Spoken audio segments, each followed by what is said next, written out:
በኢትዮጵያ በአስገራሚ ሁኔታ 6 የቫይረሱ ተጠቂዎች ማገገማቸው ቢረጋገጥም ሌሎች 4 ተጨማሪ አዳዲስ ግለሰቦች ደግሞ በቫይረሱ መጠቃታቸው ታውቋል። ፕሮፌሰር ፍቅሬ ቶሎሳ ነጫጭባ ሲሉ የጎነተሉትን ዓለም አቀፋዊው ቱጃሩ ቢል ጌትስም ተጠንቀቁ ከዚህ መሰሪ ብሏል። ለመሆኑ ፕሮፌሰሩ ስለ ቱጃሩ ምን ሰምተው ይሆን? ለምንስ ተጠንቀቁ አሉ የሚለውን በዝርዝር የምናየው ነው። የዶክተር ቴድሮስ አድሃኖም ጉዳይ ዓለም አቀፋዊ መነጋገሪያ ሆኖ መሰንበቱ የሚታወስ ነው። ከሰዓታት በፊት ጠቅላይ ሚኒስትር ዶክተር አብይ አህመድ ከዶክተሩ ጋር የነበራቸውን ቆይታና በጉዳዩም ላይም እንዲሁ የዓለም ጤና ድርጅት እውን ብቃቱስ ከጥያቄ ምልክት ውስጥ የገባ ነው ወይ ለሚሉና መሰል ጥያቄዎች መልስ የሚሰጥ አጭር መልእክት አስተላልፏል። በዝርዝራችን ሽፋን እንሰጠዋለን። በሌሊት ወደ ክልሎች በህገወጥ መንገድ የሚደረጉ ጉዞዎች አሳሳቢ ናቸው ስለመባሉ እንላቸዋለን። ተበራክቷልም ነው የተባለው። የሰው ልጅን በራስ መተማመን ኮሮና አውርዶ ከስክሶታል ያሉት ዶክተር ወዳጄነህ ከአዲስ ዘመን ጋር በነበራቸው ቆይታ ያነሱትን ወሳኝ ነጥቦች አሳጥረን በዝርዝር ለእናንተ እናደርሳለን።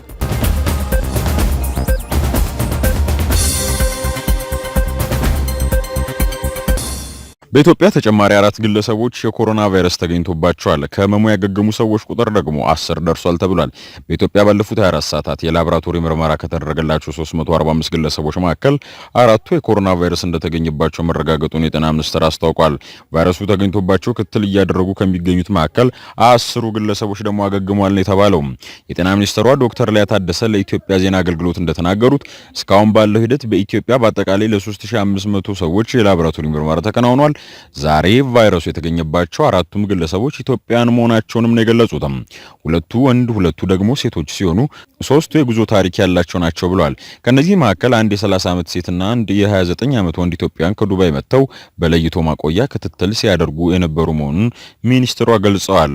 አንድ የ33 ዓመት ሴት ኢትዮጵያዊት ደግሞ የአሜሪካ የጉዞ ታሪክ ያላት ናት ነው የተባለው።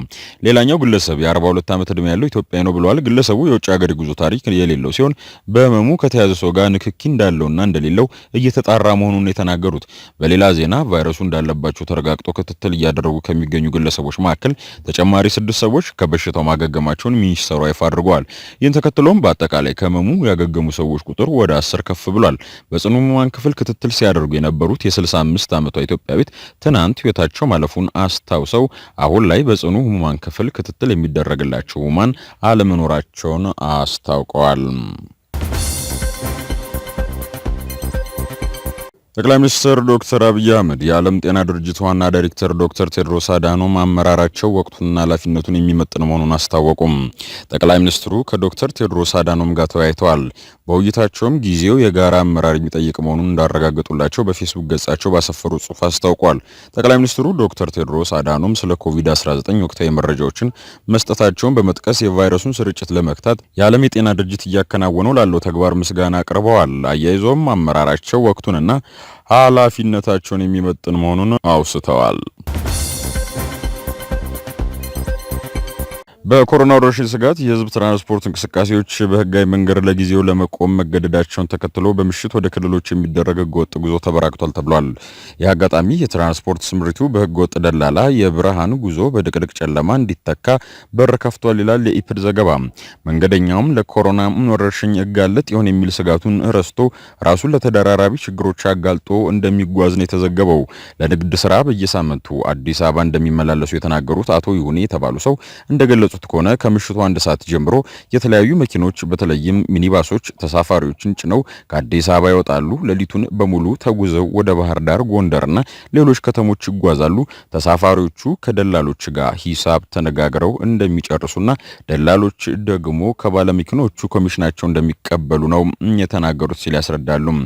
ተሳፋሪዎቹ የሚፈልጉትን መኪና የማቅረብ አቅም ደላሎቹ እንዳላቸው የሚገልጹት አቶ ይሁኔ ከ3 ቀን በፊት እስከ ደብረ ማርቆስ ድረስ 1000 ብር ከፍለው በአምቡላንስ ለአንድ ክሩዘር መኪና ተሳፍረው መሄዳቸውን ተናግረዋል።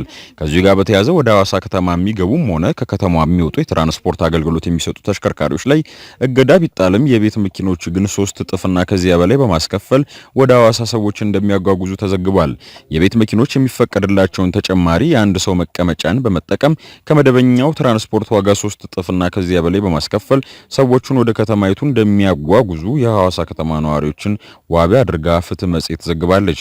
በጉዳዩ ላይ ምላሽ የሰጡት የሐዋሳ ከተማ ፖሊስ መምሪያ ምክትል ኃላፊ ኮማንደር ኢዮብ አቢቶ እንደገለጹት በደረሳቸው ጥቆማ መሰረት ክትትል በማድረግ በዚህ እንቅስቃሴ ላይ ሲሳተፉ የነበሩ አሽከርካሪዎች ቅጣት ተላልፎባቸዋል። መኪኖቻቸውም እንዲታሰሩ መደረጉን፣ ነገር ግን በኮሮና ወረርሽኝ ምክንያት ሰዎችን ወደ ማረሚያ ቤት መላክ መቆሙን አንስተዋል።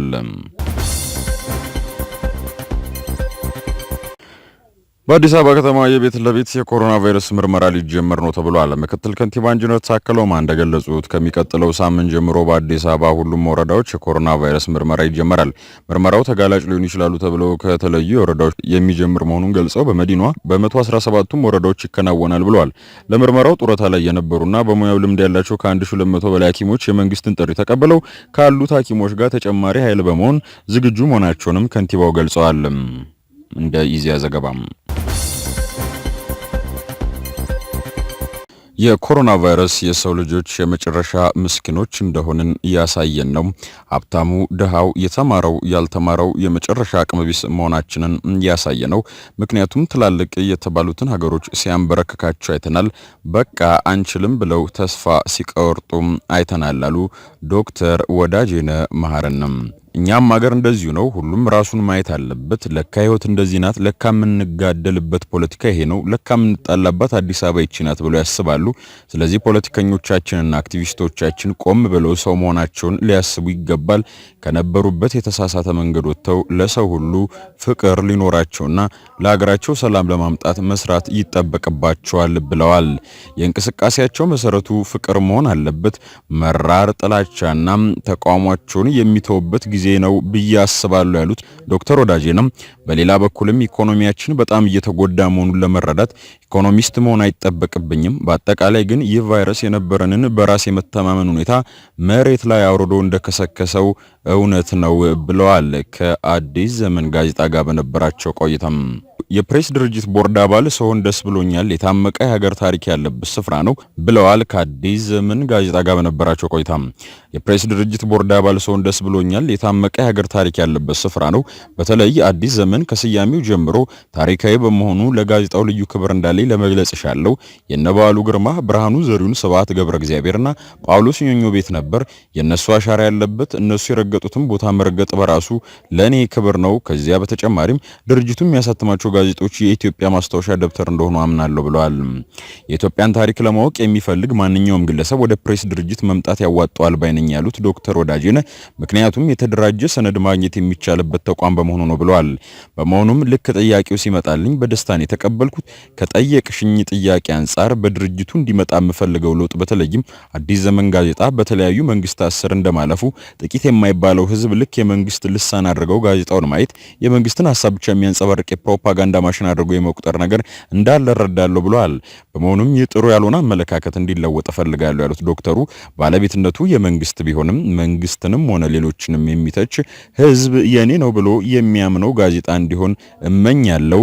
ያ ለውጥ እንዲመጣ ደግሞ የበኩሌን ጥረት ለማድረግ እሰራለሁ ብለዋል።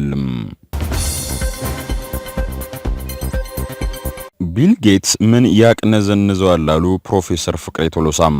የቢል ጌትስ የተባለ ነጫጭባ በአፍሪካና በሌሎች ሀገራት እያነፈነፈ ምን ያቅነዘንዘዋል ይላሉ ፕሮፌሰር ፍቅሬ ቶሎሳም። ሲቀጥሉም ዕውቀቱ የኮምፒውተር ብቻ ነው፣ ይህን ዕውቀቱን ለእኩይ ተግባር ለመዋል እየተክለፈለፈ ነው ብለዋል። የኮሮና ክትባትን አለን የተወጉትን ለመቆጣጠርና ሁኔታቸውን ለመከታተል ከኮምፒውተር መረጃ ጋር የተገናኘ ማይክሮቺፕስም በክትባት ውስጥ እንጨምራለን እያለ ይዘባረቃል ብለዋል ያሉት ፕሮፌሰሩ ብለዋል ሲሉ የወቀሱት ፕሮፌሰሩ አሁን ያለው 7 ቢሊዮን የሰው ልጅ ቁጥርም እጅግ ያነሰ ማለትም ከ500 ሚሊዮን መብለጥ የለበትም ብሎ ያምናል ሲሉ ሐሳባቸውን ያጋራሉ። በተለይ ጥቁሮች ማለቅ እንዳለባቸው ወስኗል ሲሉም እርግጠኛ ናቸው ፕሮፌሰሩ። ምዕራብ አፍሪካ ውስጥ ላቦራቶሪ አቋቁመው ኢቦላ ቫይረስን እንዳመረተ በሰፊው ይወራል ያሉት ፕሮፌሰሩ በተለያዩ ቦታዎች ራሱ የሚያመርታቸውን ቫይረሶች መከላከያ ብሎ ውስጡ ኮምፒውተር ቺፕስ ጨምሮ ህልቆ መሳፍርቱን የዓለም ህዝብ ለመጨረስ ሌት ተቀን ይተጋል ብለዋል። ይህ ሁሉ ሲሆን ይህ ሰው ሐኪም ወይም የጤና መኮንን አይደለም ሲሉ የሚወቅሱት ፕሮፌሰር ፍቅሬ ቶሎሳም ባለሀብቱን ሲወቅሱ ገንዘብ ስላካበተ ብቻ በገንዘብ ኃይል ፈዛዛውን ዓለም ያሽከረክራል። የኛ ጅሎች ግን እርዳታ ሰጪ ይመስሏቸው ስለቀረባቸው ቸርና ትልቅ ሀብታም አገኘም ብለው የክብር ዶክተሬት ሸልሞታል ይላሉ ፕሮፌሰሩ። ቢልጌትስና ሚሊንዳ ፋውንዴሽን የሚለውን የገንዘብ ድርጅቱን ለእኩይ ተግባር ያውላል የሚሉት ፕሮፌሰሩ የዓለምን የጤና ድርጅት መዳፍ ውስጥ ለመክተት የገንዘብ ድጎማ ያደርጋል። ድርጅቱ በተራው በዚህ እኩይ ተግባሩ እንዲተባበረው ወይንም እንዳይቃወመው ዶክተር አንቶኒ ፋውቺ የቢልጌትስ ፋውንዴሽን ቀንደኛ ሰው ነበር፣ የቢልጌትስን ቅዠት አቀንቃኝና አራማጅ ነው ብለዋል። ከዚህ ጋር ተያይዞ ከአንድ ወይም 2 ዓመታት በፊት የተነበየው ነገር በአደባባይ የተመዘገበ ነው ያሉት ፕሮፌሰሩ የዶናልድ ትራምፕ አስተዳደር ከባድ የወረርሽኝ ፈተና ይገጥሟል። በተለይ ደግሞ ወረርሽኝ ማለትም ኮሮናን ሰርፕራይዝ ነው ብሎ የሚያውቀው አንድ የደባ ቅድ ከሌለ ይህን እንዴት ደፍሮ ሊናገር ቻለም?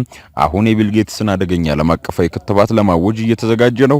በየሀገሩ የእርሱን ሰይጣናዊ ቅዠት የሚጋሩ የሀገር መሪዎችም አሉ ሲሉ ቃል በቃል አስፍረዋል። ፕሮፌሰር ፍቅሬ ቶሎሳ ውድ ታዳሚያን፣ ለምሳሌ ያሉት ፕሮፌሰሩ የአውስትራሊያ መሪ ያልተከተበ ከቤቱ እንዳይወጣ የሚያግድ ሕግ ሊያወጣ ነው ይባላል። ዶናልድ ትራምፕ በቢልጌትስ ደጋፊዎች አንገቱን ታንቋል።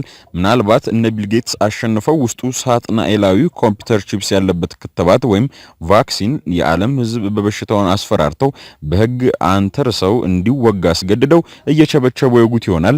እኛ ኢትዮጵያውያን ተሞኝተን አደጋ እንዳይደርስብን መጠንቀቅ ይኖርብናል።